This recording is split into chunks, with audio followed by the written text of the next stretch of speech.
surfeur d'argent et le héros de Galactus le plus connu. Mais il n'est pas le seul que le Dévoreur ait eu, ni même le premier, car ce titre revient à celui qu'on appelait The Fallen One, ou en français, celui qui est tombé ou le déchu. On ne sait pas vraiment qui il était à la base, de quelle planète il venait, etc. etc. Tout ce qu'on sait, c'est qu'il est le premier être à avoir été choisi par le Dévoreur, pour l'aider à trouver des mondes à consommer.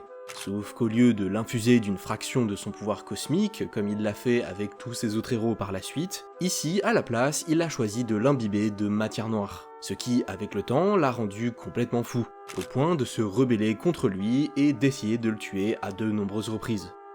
Un beau jour, Star-Lord, que vous connaissez tous grâce au film du MCU, a réussi à l'arrêter et à l'enfermer dans la prison du Kyln. Il y est resté un moment, cependant il a réussi à s'en échapper lorsque l'endroit a été endommagé par un affrontement de Thanos. Le Titan a d'ailleurs à ce moment-là appris l'existence de ce héros, et a prévenu par projection astrale le Dévoreur qu'il va une nouvelle fois de plus venir après lui. Mais que, cette fois-ci, eh bien le déchu va le retrouver dans une position de faiblesse. Mais bon, Galactus s'en fout un peu car, après tout, il ne connaît pas la peur.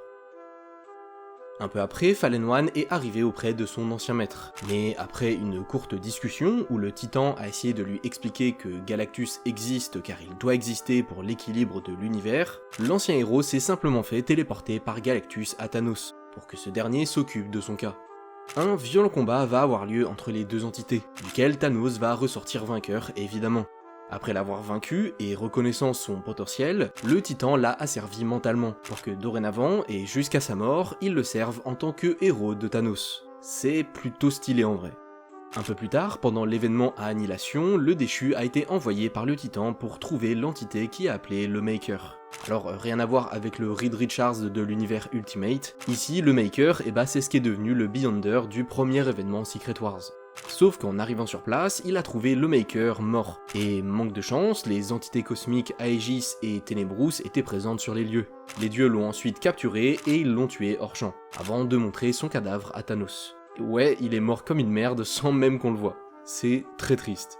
Plus tard, vu que le pouvoir que contient son corps ne peut être détruit, pour s'en servir, Thanos est allé voir les nains de Nidavellir, pour qu'ils le transforment en un artefact qu'il puisse utiliser. Sauf il est jamais venu récupérer l'objet, étant donné qu'il s'est fait tuer par Drax à la fin d'Annihilation.